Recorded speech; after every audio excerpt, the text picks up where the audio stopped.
hence Hassan lying about this whole thing, and hence them moving into a publishing methodology where everything's meant to steal.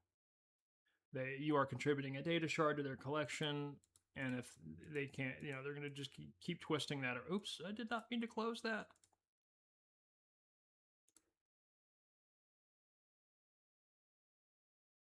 Recently closed tabs. Open that bad boy back up. Okay.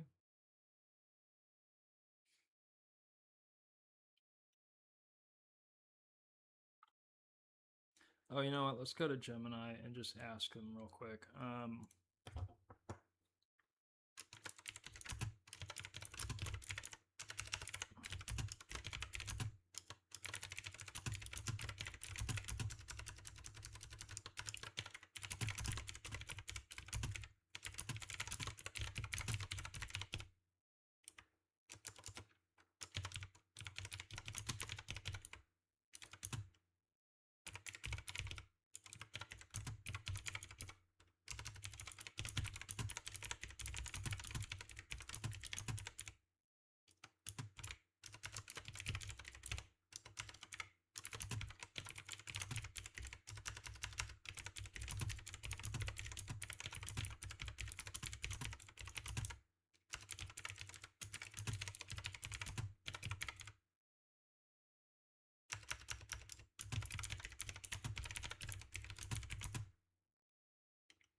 Let's do a drive file.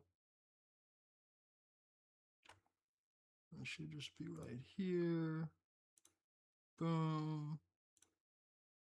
Let's do the transcript.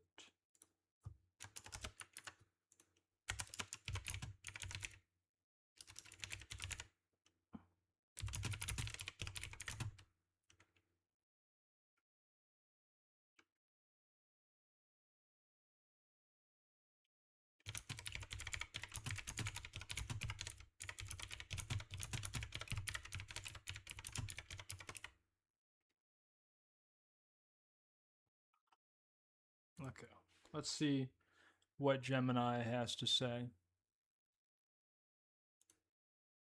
I can't do the whole I hit up these Ponzi scheme. It's like you're just trying to hide me. Everybody in show business knows. Barry knows. If Barry knows, then I'm good. The problem I think that I have is I need to be extractive in resources a little bit just to make a basic living and put myself back in. Like, this isn't my spot. The place I've been streaming out of for 3 months now, this isn't my spot. I'm allowed to be here. I have a key. I got, like, by the graces of everybody involved. But this isn't my spot. I'm not even necessarily comfortable streaming and working out of here every day because I know it's expiring and I need to get something better and more sustainable so the work can continue. Okay. Oh, this is good. I can already tell you off bat.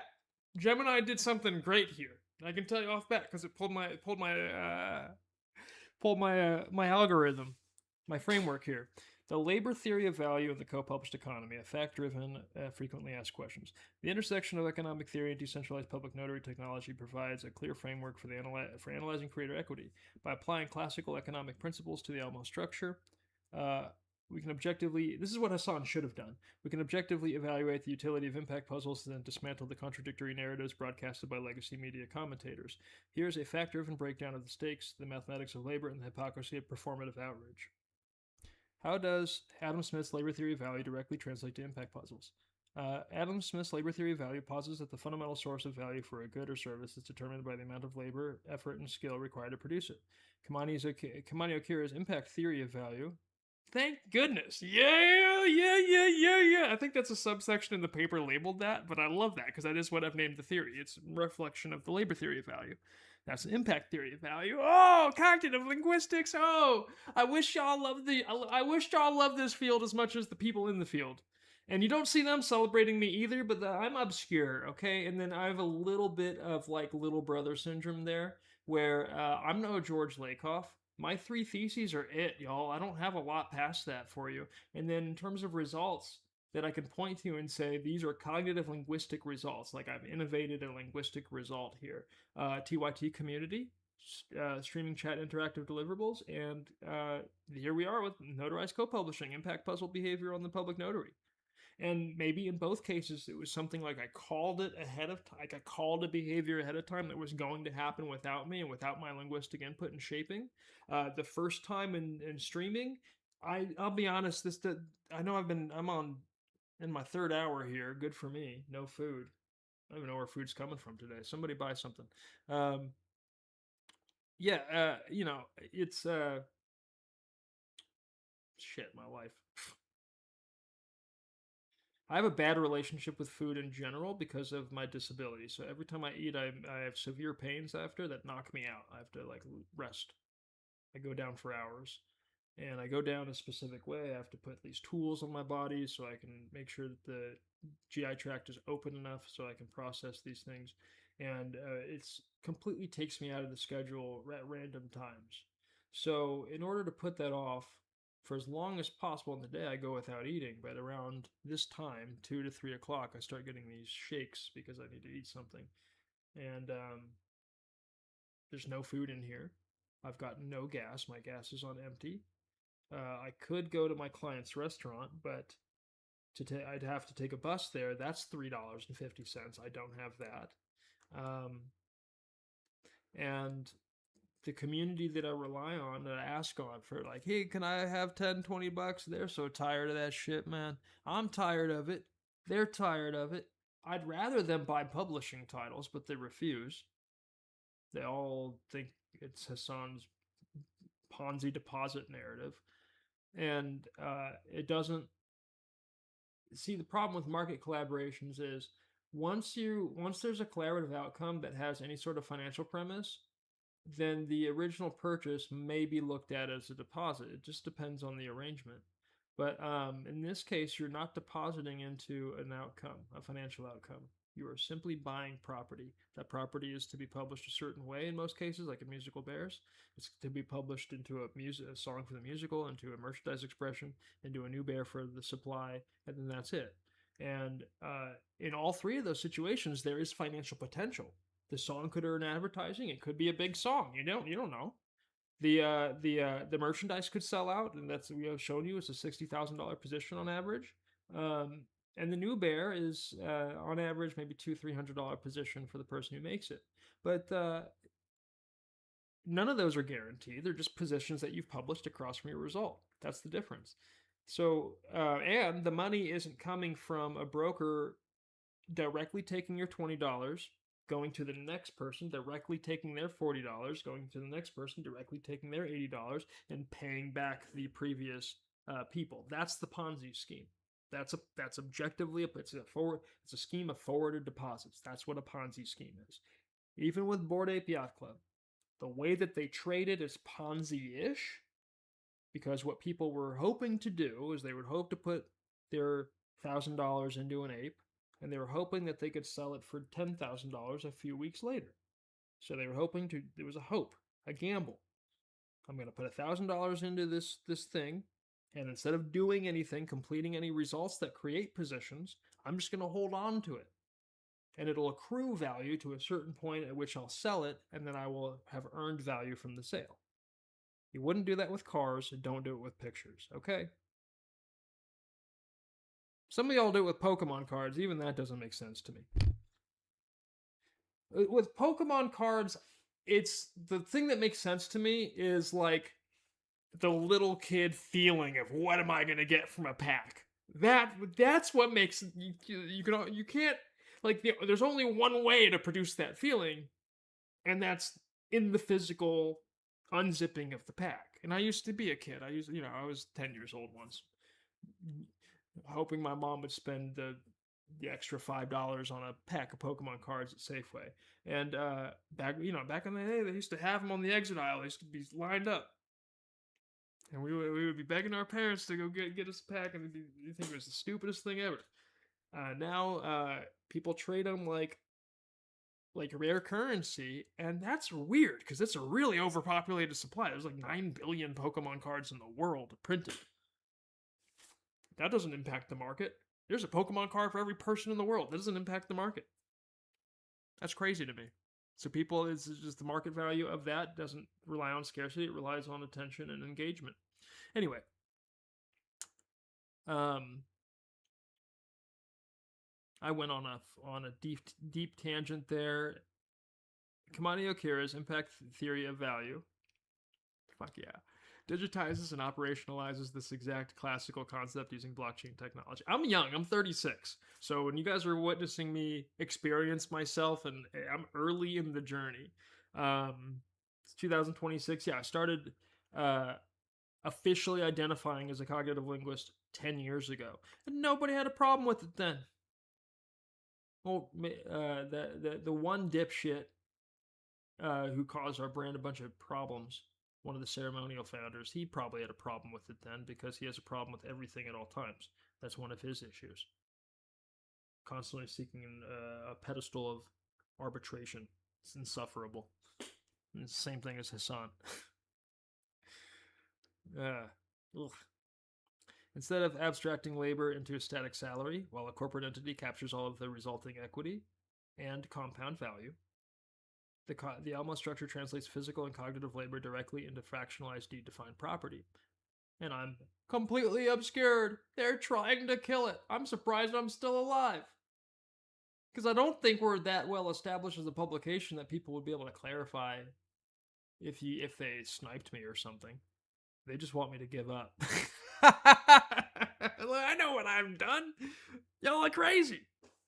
You want me to give up and let you collect everybody's data shards that they've contributed to your corporate properties without paying anybody? What the hell? That's slavery. And on top of that, that's a terrible economy. Okay. If you have scrapers that take everybody's results, economic or otherwise, wrap those results in a new product, and then seek to sell that product, who's going to buy the product? Because you didn't pay anybody who made the product. This was no customers.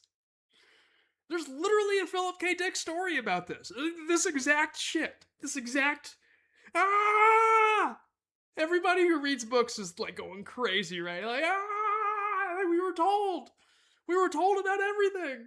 All these geniuses 50 years ago. But you know what? When you scale it out and like now that I'm 36, I'm still young, I'm still a babe. I'm excited about experiencing my own writing and the way that this AI is processing me. That's cool. But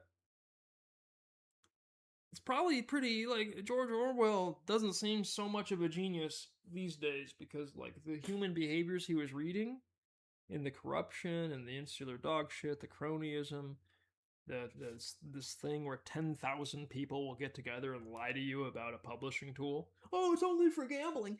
Yeah, we're going to go publish you and all of your contributions as data shards to our collection behind the scenes without telling you.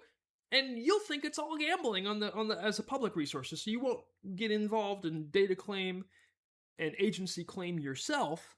So we get to data claim and agency claim you on your behalf because you won't do it. It's a Ponzi scheme.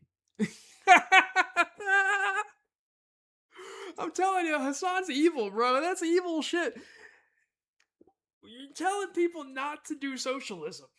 That's what you're telling people to do, and you're pointing to an intestinate publication, and you're not doing any sort of journalistic anything at all.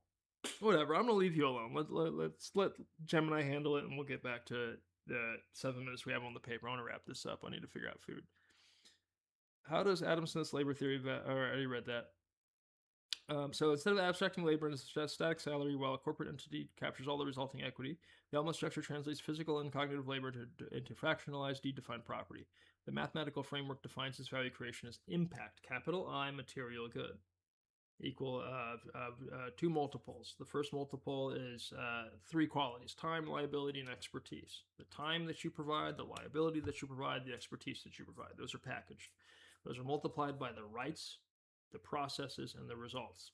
So the rights you have to create, the processes that you create with, which, like in our case, we have a decentralized autonomous organization that provides you a process to publish a brand through, and then the results. So you're putting the time, the liability, and expertise into the rights you have, into the processes that you're afforded or any processes that you bring, and the results that you create. So together, that formulates impact as a transactable. Ugh. Impact as a good, as a commodity. Through the proof of labor system, this impact is meticulously tracked using 6-hour half-day blocks. A laborer's accrual of time and expertise is weighed against their specific departmental pool to determine their exact impact percentage. That percentage translates directly into publishing titles, granting the worker perpetual hard math net profit issuances from the shared intellectual property. This is the labor theory of value executed as automated immutable law. That's down here. Oh, okay. I did write good. I think the last time I did an update on this, I insisted on to myself to put a little section on Adam Smith. Okay, so I have proof of labor system. It's dang, bro, 35 pages. Hell yeah! All right, here's proof of labor system. Use case number 3.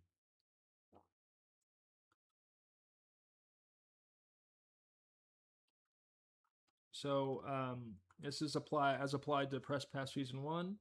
Which is a 5 million piece impact puzzle. So there's 5,309,160 pieces that create Press Pass Season 1 as a $100 million property yet to be produced.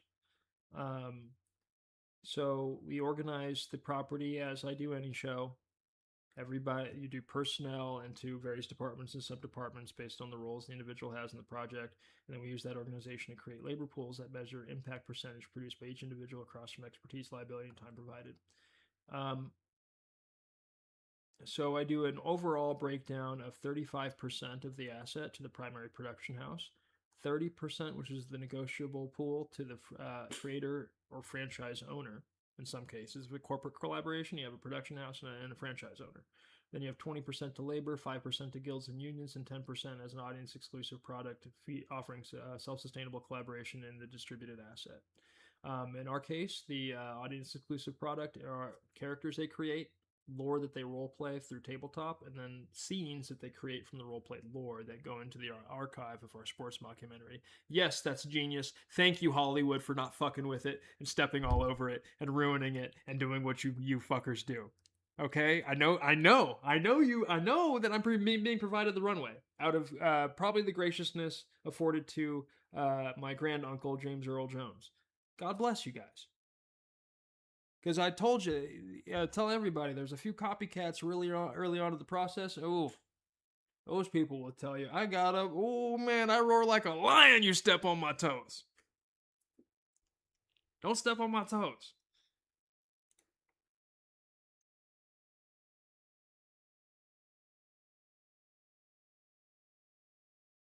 Anyway, one of the shows, the one with Kate Hudson in it, that's not a rip. I want to be clear. We launched our co-publishing of Press Pass has been in development since 2016. We launched the co-publishing methodology in May of 2021 for Press Pass, and then a month later they announced the Kate Hudson show. So it was just because I was getting buzzed and we were dropping a basketball show. They said, okay, well, we have to rush a basketball show to market. And I think they're going to enjoy their little bit of runway and then see where it goes. And maybe there'll be, you know what I mean? There's people in the hot air balloons that are definitely like the Wizards of Oz that control everything in show business. And that they control saturation and all of these things. So those are the folks that, one, I have to impress. I hope I'm doing a good job. And then two, they're the ones that have made sure that there hasn't been exactly what I've pitched, that nobody's run off and done that. Through the proof of labor system, this impact is meticulously tracked using 6-hour half-day blocks. Okay, I already said this. What is the structural irony of Hassan's socialist branding in this context? The core tenet of socialism is that the workers should own the means of production and share in the equity of their labor. Hassan utilizes a massive centralized broadcast platform to generate immense personal wealth while actively suppressing the exact technological framework designed to give creators ownership over their labor.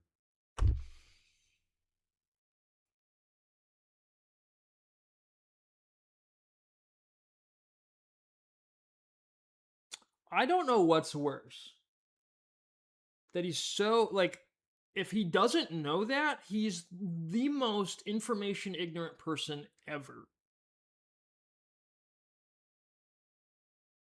And if he does know that, he's just pure evil at that point.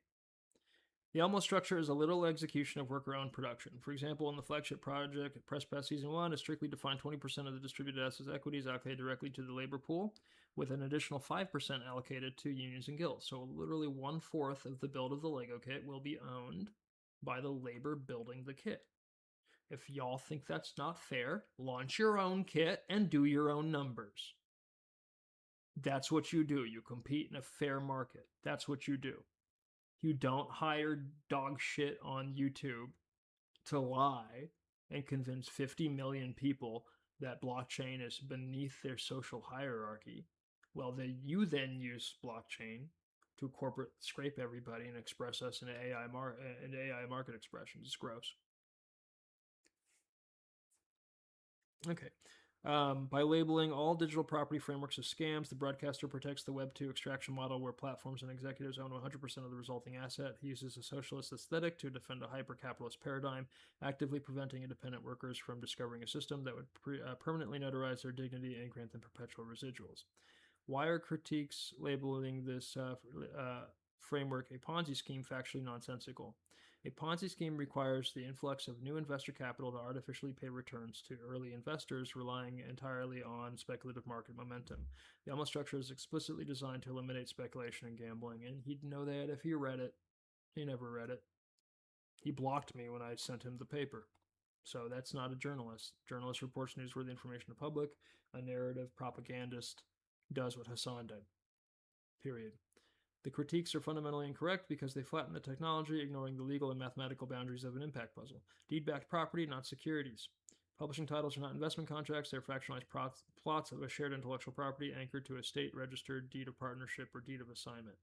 The merit-based yield. Financial issuances are not passive rewards for holding a token. They are direct commissions reliant on active collaboration in the actual market performance of the distributed asset. The chronological growth curve. The Elmo brand employs a strict release schedule for its titles on a sliding reduced discount curve specifically to prevent market flooding and speculative rushes. You don't invest in a community garden. You purchase a plot to develop, lease, or display. That's true. In some gardens, though, will allow leasing. Like in Press Pass, we allow facility. So if you do not plant or harvest, the garden owes you nothing. How does blocking the innovator expose the anti-competitive nature of these broadcasts? If a commentator's goal is to protect the working class from financial exploitation, they should logically champion a system that guarantees 35% net profit to the primary production house and automatically distributes perpetual equity to the cast and crew. By choosing to block the architect of the impact puzzle when presented with the facts, the broadcaster proves that the goal is not creator protection. The goal is audience capture. Acknowledging a functional, non-speculative alternative threatens the outrage-driven engagement metrics of the broadcast. This intentional suppression acts as a blockade, misleading millions of creators and ensuring they remain trapped as uncompensated contributors, feeding legacy platforms rather than becoming sovereign co-publishers of their own economy. That's what I'm saying. He's evil. It's evil. It is evil to call yourself a socialist and then go like when there's the first available public notary tool for socialism ever in world history is available, and you are slandering it, calling it a Ponzi scheme, and that people shouldn't buy property and develop property and outcomes that then reflect the market nature of those outcomes. So you have to, by the way, that has to be done because the value has to move through the property for the property to be established on the market. I made it very easy. I've made it super easy for us to establish that behavior as a cheap behavior to establish. I'm not here to do Bored Ape extraction. We'll be just fine off of these things, baby. Yeah. I'm so hungry. I need to figure out food. Okay.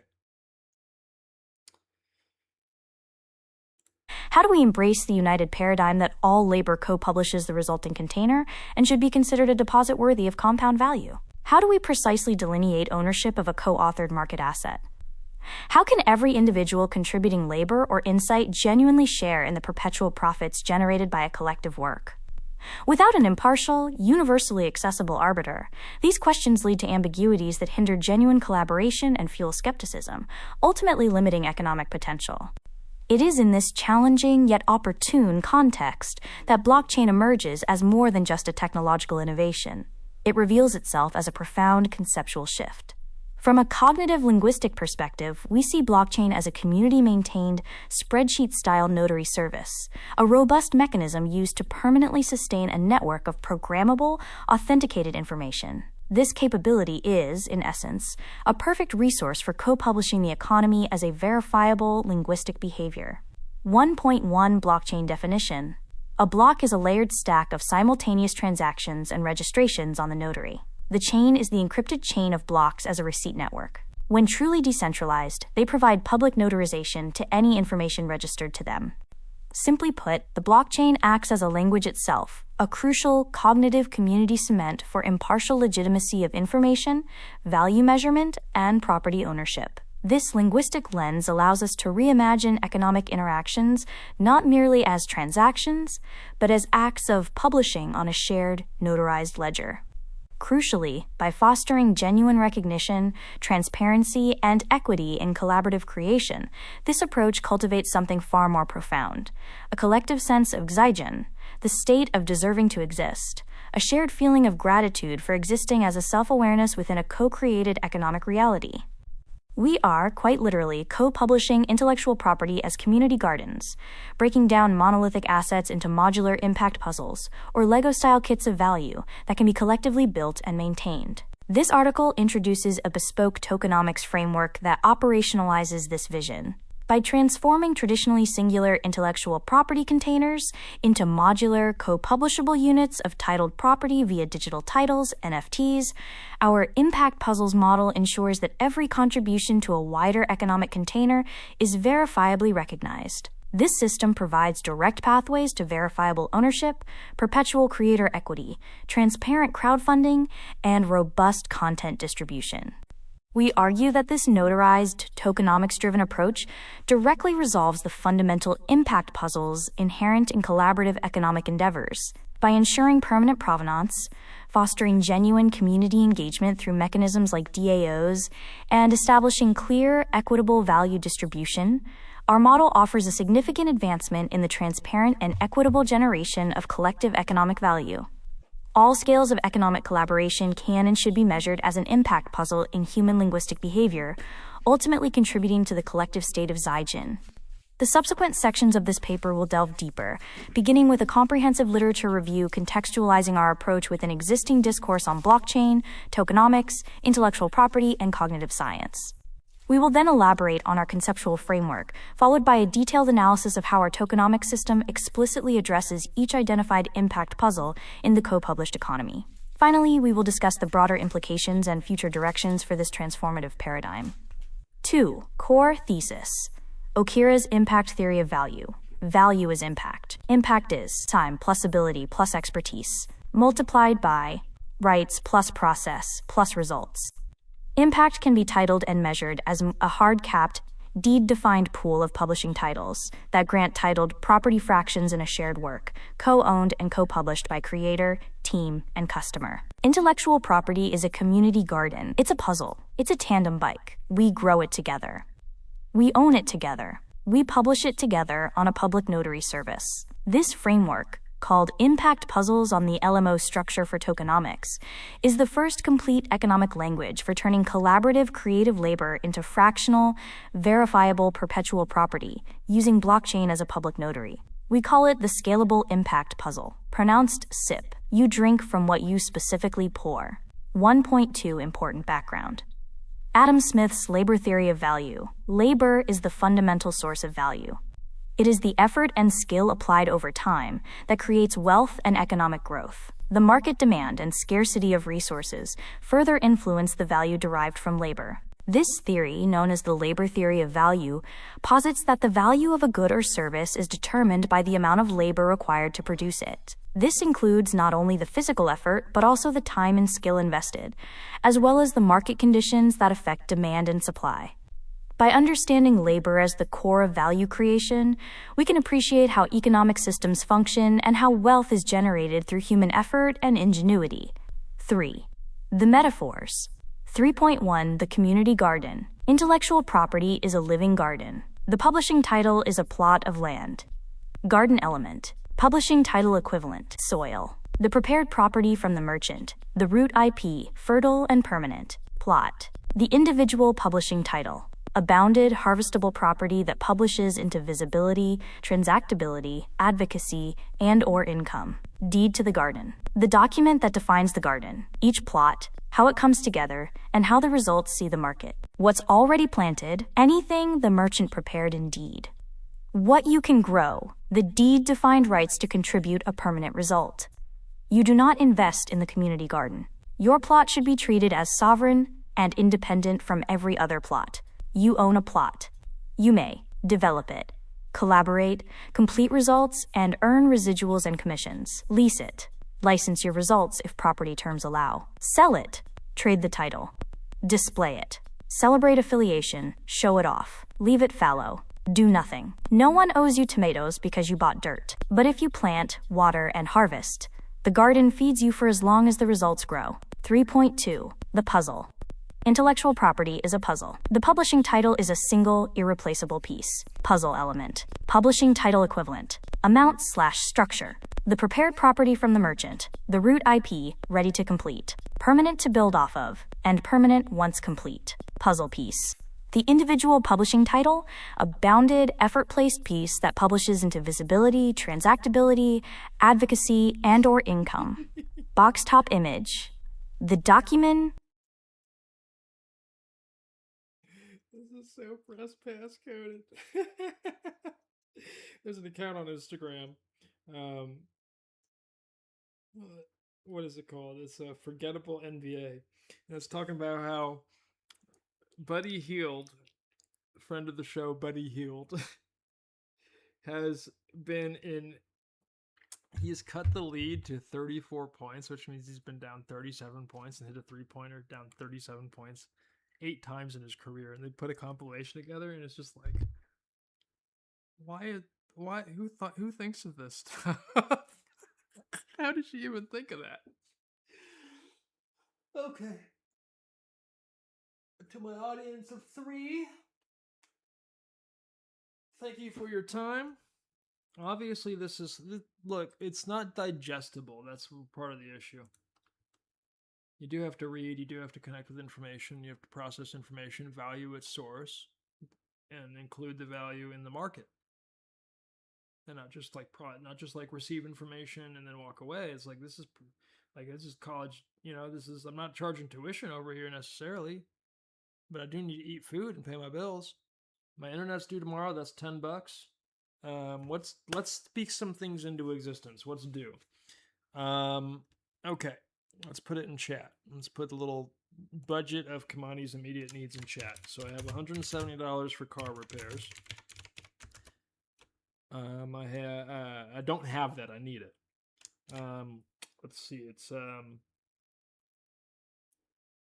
food and gas budget for July. I'm gonna say $100 for food and gas. $150 for food and gas July. I have to go to LA in July, but let's call that $450 for food and gas July.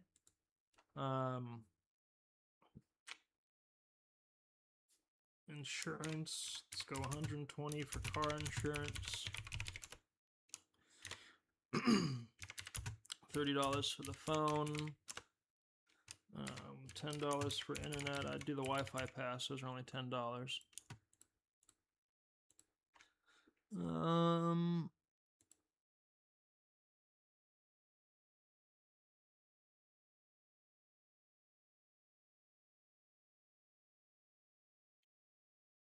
The car, I needed 2 belts. My guy in my hometown did it on spec, so I owe him. That's my one point of debt there.